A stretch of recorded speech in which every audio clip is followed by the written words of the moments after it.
तो नमस्कार दोस्तों, चलिए कंपाउंड इंटरेस्ट यानी चक्रवृद्धि ब्याज से एक और उपयोगी वीडियो। और आज की इस वीडियो में हम छमाही और तिमाही का ब्याज निकालने वाले हैं दोस्तों, और सीखने वाले हैं कि छमाही और तिमाही का जो ब्याज है वो हम कैसे पे करते हैं, कैसे वो ब्याज दिया जाता है, एक वर्ष में कितनी छमाही होती है या एक वर्ष में दोस्तों कितनी तिमाही होती हैं। तिमाही का मतलब दोस्तों 3 महीने का प्रोसेस, और छमाही का मतलब हो गया 2 महीने का, मतलब 6 महीने का प्रोसेस, जिसका ब्याज दोस्तों आपको 6 महीने पर देना होता है। ठीक है, उसे क्या कहते हैं, छमाही। और जिसका ब्याज आपको 3-3 महीने पर देना पड़े उसको दोस्तों हम कहते हैं तिमाही। ठीक है, तो आप ये चीज याद रखिएगा, एक वर्ष में कितने महीने होते हैं, 12। और अगर छमाही में उन्हें तोड़ें तो कितने कितने हो जाएंगे दोस्तों, 6-6 महीने हो जाएंगे। छमाही यानी 6 का आंकड़ा ही दिखाई दे रहा है आपको। और एक वर्ष में दोस्तों कितने महीने होते हैं, 12। और तिमाही की बात करें तो कितनी तिमाही हो जाएंगी, 3-3 महीने की 4 तिमाही। और छमाही कितनी हो जाएंगी, 2। देखिए, आपको बस एक चीज इस टेबल के थ्रू याद रखनी है, जब बात छमाही की हो तो टाइम, टी फॉर टाइम दोस्तों 2 गुना हो जाएगा। ठीक है, टाइम का कितना हो जाएगा दोस्तों, 2 गुना। और आर यानी रेट का दोस्तों क्या हो जाएगा, रेट का हो जाएगा आधा। ठीक है, जब बात किसकी हो, छमाही की। और जब बात तिमाही की हो तो टाइम कितना हो जाएगा, 4 गुना, यानी समय का 4 गुना। और दर का भी दोस्तों क्या हो जाएगा, दर का हो जाएगा दोस्तों चौथाई भाग। ठीक है, समय 4 गुना हो जाएगा और जो दर होगी उसका चौथा भाग, यानी कि अगर 20% है तो कितना रह जाएगी फिर वो 5%। ठीक है, तो यानी कि जो दी गई दर है उसमें आपको किससे भाग देना, 4 से। यहां पर छमाही की बात हो तो दी हुई दर को किससे भाग देना, 2 से आपको भाग देना है। ठीक है भाई, छमाही और तिमाही का ये प्रोसेस है, ये टेबल है, अच्छे से इस पर ध्यान रखिएगा। चलिए 1-2 क्वेश्चन करा दूं, फिर आपको अच्छे से समझ में आ जाएगा ये छमाही और तिमाही का प्रोसेस। एक एक क्वेश्चन कराई देता हूं, आपको इसी तरीके को लगाकर फिर आगे क्वेश्चन कर देने हैं। प्रैक्टिस आपको करनी है, तरीका मैं बताऊंगा। वीडियो आपको पसंद आए तो प्लीज लाइक करिएगा, यूट्यूब चैनल को सब्सक्राइब भी कर लीजिएगा।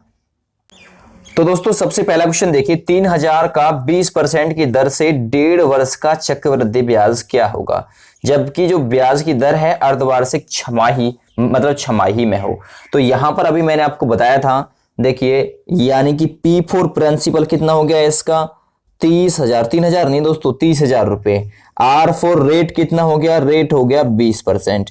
और जो टाइम है T4 टाइम कितना हो गया, 1/2 वर्ष यानी कि 1.5 वर्ष। मैंने आपको अभी सिखाया था दर का कितना करना है दोस्तों, छमाही की बात है तो दर का आधा कर दीजिए। दर का आधा करने के बाद कितना आ गया, 10%।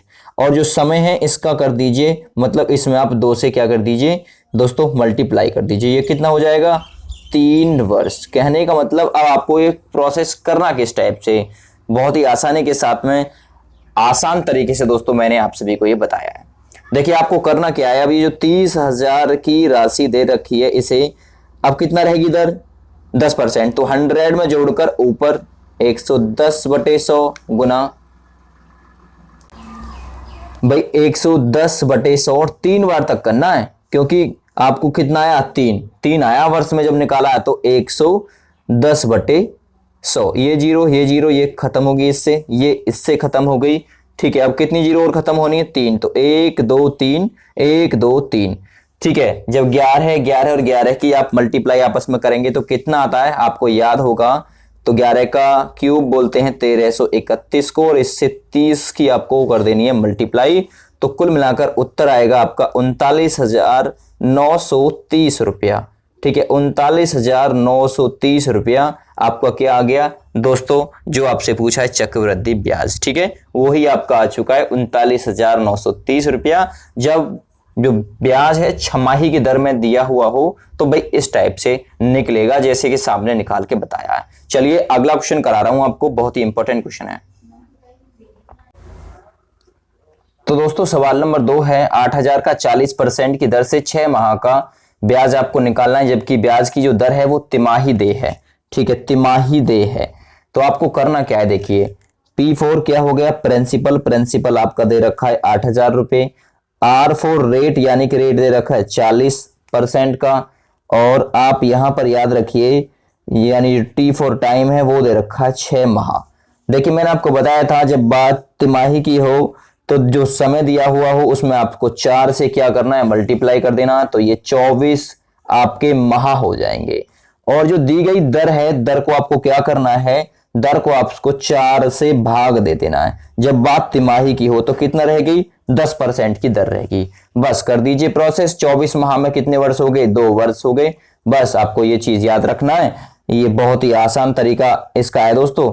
तो 8000 गुना, अब आपको पता है कि दर कितना है, 110/100, 100 में जोड़कर ऊपर, और ये प्रोसेस आपको 2 बार इसका करना होगा। ठीक है, तो ये यहां से आपको कट करना है 0 से 0, ये 0 से ये 0, और एक इसकी 2 0 और कट जाएंगी।